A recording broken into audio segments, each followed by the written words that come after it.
ਇਹ ਜੀ ਮੇਰੀ ਨਾ ਮੈਂ ਮਤਲਬ ਕਿ 25 ਸਾਲ ਹੋ ਗਏ ਨੇ ਬੇਵਾ ਹੋਈ ਨੂੰ।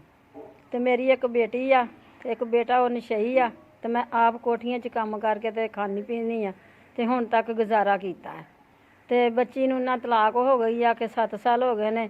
ਕੋਈ ਬਰਤਨ ਵਗੈਰਾ ਤੋਂ ਨਾ ਸਮਾਨ ਤੋਂ ਉਹਨਾਂ ਨੇ ਕੋਈ ਲੜੇ ਲੂੜੇ ਨੇ ਤੋਂ ਉਹਨਾਂ ਕੱਢ ਦਿੱਤਾ। ਤੇ ਹੁਣ ਮੈਂ ਬੱਚੀ ਦੀ ਸ਼ਾਦੀ ਕਰਨੀ ਆ ਕਿ ਹੁਣ ਮੈਂ ਇਹ ਚਾਹੁੰਦੀ ਹਾਂ ਕਿ ਮੇਰੀ ਬੱਚੀ ਨੂੰ ਨਾ ਕੋਈ ਦੁਬਾਰਾ ਉਹਦੀ ਸ਼ਾਦੀ ਕਰਨ ਲੱਗੀ ਹਾਂ ਤੇ ਕੋਈ ਬਰਤਨ ਮਿਲ ਜਾਣ ਤੇ ਆਪਣੀ ਪਕਾ ਕੇ ਖਾ ਸਕੇ ਤੇ ਆਪਣੇ ਚਲੋ ਘਰ ਵਿੱਚ ਸਹੀ ਰਵੇ। ਕੁਛ ਸਮਾਨ ਉਹਦਾ ਪਿਆ ਹੈ ਥੋੜ੍ਹਾ ਜਿਹਾ, ਤੇ ਕੁਛ ਮਤਲਬ ਕਿ ਭੈਣਾਂ ਭਰਾਵਾਂ ਨੇ ਕਰ ਦਿੱਤਾ ਰੋਟੀ ਪਾਣੀ ਦਾ, ਤੇ ਸਮਾਨ ਦਾ ਕੋਈ ਥੋੜ੍ਹਾ ਜਿਹਾ ਕਰ ਦਿਓ ਕਿ ਕੁਛ ਉਹਦਾ ਪਿਆ ਹੈ ਤੇ ਕੁਛ ਚਲੋ ਕੋਈ ਬਰਤਨ ਵਗੈਰਾ ਲੈ ਦਿਓ ਤੇ ਉਹਦੇ ਨਾਲ ਗੁਜ਼ਾਰਾ ਹੋ ਜਾਏ ਉਹਦਾ। ਕੋਈ 2 ਮੰਜੀਆਂ ਬਿਸਰੇ ਪਏ ਨੇ। ਮੈਂ ਕਿਰਾਏ 'ਤੇ ਰਹਿਣ ਡਈ ਹਾਂ ਤੇ ਮੇਰੇ ਕੋਲ ਇੰਨੀ ਗੁੰਜਾਇਸ਼ ਨਹੀਂ ਕਿ ਮੈਂ ਆਪਣੀ ਧੀ ਨੂੰ ਕੋਈ ਬਰਤਨ ਲੈ ਦਿਆਂ ਕਿ ਜਿਹਦੇ ਨਾਲ ਉਹ ਸੁੱਖ ਨਾਲ ਪਕਾ ਕੇ ਖਾ। 25 ਸਾਲ ਤੋਂ ਮੈਂ ਬੇਵਾ ਸਾਂ। ਮੈਂ ਜ਼ਕਾਤ ਫਤਰਾਨੇ ਲੈ ਕੇ ਤੇ ਮੈਂ ਗੁਜ਼ਾਰਾ ਕਰਦੀ ਰਹੀ ਹਾਂ।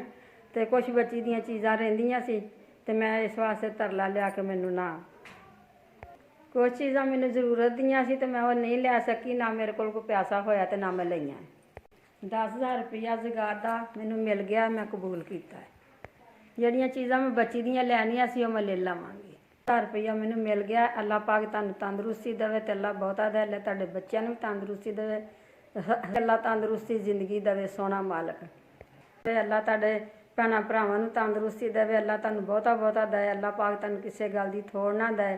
ਅੱਲਾ ਤੁਹਾਨੂੰ ਸਹੀ ਸਲਾਮਤ ਰੱਖੇ। ਅੱਲਾ ਸੋਹਣਾ ਤੁਹਾਡੇ ਬੱਚਿਆਂ ਨੂੰ ਵੀ ਸਹੀ ਸਲਾਮਤ ਰੱਖੇ ਤੇ ਅੱਲਾ ਮਾਂ ਬਾਪ ਨੂੰ ਵੀ ਤੁਹਾਡੇ ਨੂੰ ਜ਼ਿੰਦਗੀ ਤੰਦਰੁਸਤੀ ਦੇਵੇ, ਸੋਹਣਾ ਮਾਲਕ। ਮੈਂ ਬੜੀ ਪਰੇਸ਼ਾਨ ਸਾਂ।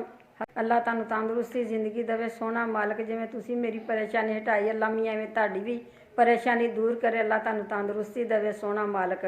ਤੇ ਅੱਲਾ ਹਰ ਇੱਕ ਗੱਲ ਤੋਂ ਤੁਹਾਨੂੰ ਕਿਸੇ ਪਾਸਿਓਂ ਥੋੜ ਨਾ ਦੇਵੇ ਤੇ ਬਹੁਤਾ ਬਹੁਤਾ ਅੱਲਾ